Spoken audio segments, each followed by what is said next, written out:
Hello all welcome to Deepti zone log. ఈరోజు Mrugavani national park visit చేద్దామని చెప్పేసి బయలుదేరాము.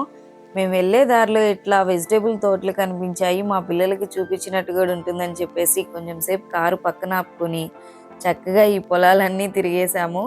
మా పిల్లలకి కూడా చాలా డౌట్లు వచ్చాయి. ఇది ఎందుకు వచ్చింది, ఎట్లా వస్తుంది, వీటికి వాటర్ ఎవరు పోస్తారు అని అన్నీ అడుగుతూ ఉన్నారు. సో అవన్నీ క్లారిఫై చేస్తూ ఫొటోస్ దిగుతూ హ్యాపీగా ఎంజాయ్ చేస్తూ మెల్లగా స్టార్ట్ అయ్యాము. పార్క్ లోకి ఎంటర్ అవ్వగానే ఈ ఫ్రేమ్ కనిపిస్తుంది, ఇక్కడ ఫొటోస్ దిగాము. అండ్ ఈ ఎంట్రీ టికెట్ ఫీజు వచ్చేసి అడల్ట్ కి 40 రూపీస్ ఉంటుంది, చిల్డ్రన్స్ కి 20 రూపీస్ ఉంటుంది.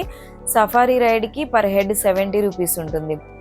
సఫారీ టికెట్ 70 రూపీస్ టికెట్ తీసుకుంటే మన వెహికల్ ఫుల్ అయ్యే వరకు వెయిట్ చేయాలి. టైం వేస్ట్ ఎందుకు అనుకుంటే మీరు 800 పెట్టి ఈ సఫారీ బుక్ చేసుకోవచ్చు. మా రైడ్ అయితే స్టార్ట్ అయింది, ఎంట్రీ అయ్యాం లోపలికి. ఈ పార్క్ మొత్తం వచ్చేసి 850 ఎకరాస్ లో ఉంటుందంట. మా వాడైతే ఫుల్ ఎంజాయ్ చేస్తున్నాడు.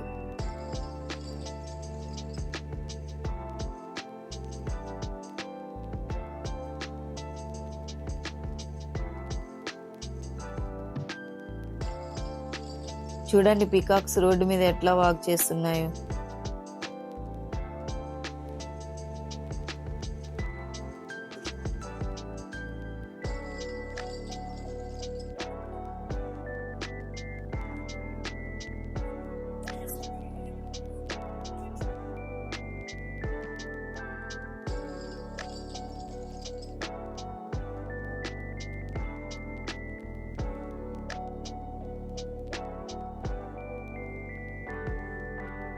ఈ పార్క్ లో అక్కడక్కడ సిమెంట్ తో చిన్న తొట్టులాలు కట్టారు. అవి యానిమల్స్ కి వాటర్ కోసము అట్లా కడతారు.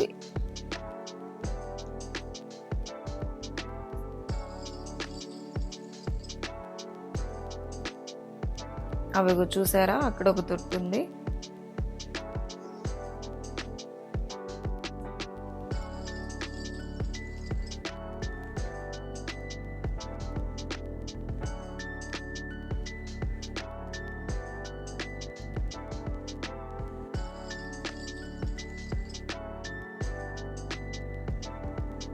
ఎవ్రీ వ్యూ పాయింట్ దగ్గర ఒక 5 to 10 minutes ఆపుతారు, ఎందుకంటే అక్కడ నుంచి యానిమల్స్ కొంచెం క్లియర్ గా కనిపిస్తాయి అని చెప్పేసి.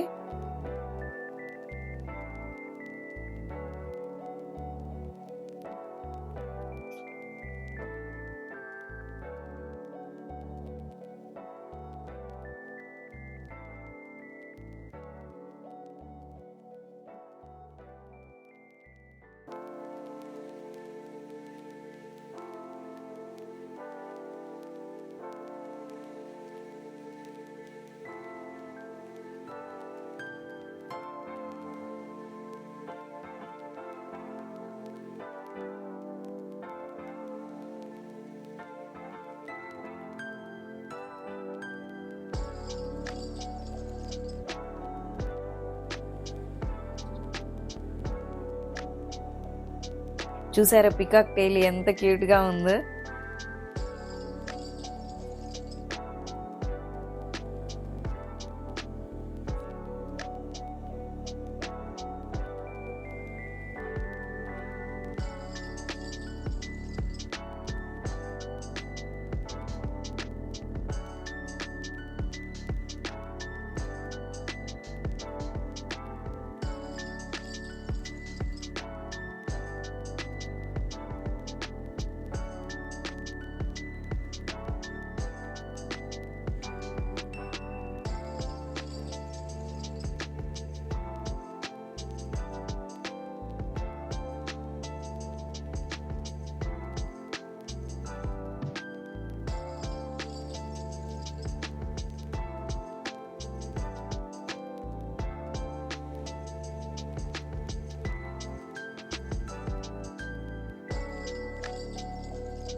ఈ మృగవాణి నేషనల్ పార్క్ మన హైదరాబాద్లోని ఎంజీబీఎస్ నుంచి 25 కిలోమీటర్స్ డిస్టెన్స్లో ఉండిద్ది.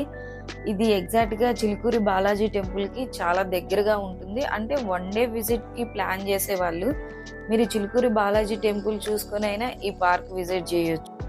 మా రైడ్ అయితే ఫినిష్ అయింది. మమ్మల్ని ఎక్కడ పిక్ చేసుకున్నారో అదే ప్లేస్కి తీసుకొచ్చి డ్రాప్ చేశారు. ఇలాంటి మరిన్ని వీడియోస్ కోసం మన ఛానల్ని ఫాలో అవ్వండి.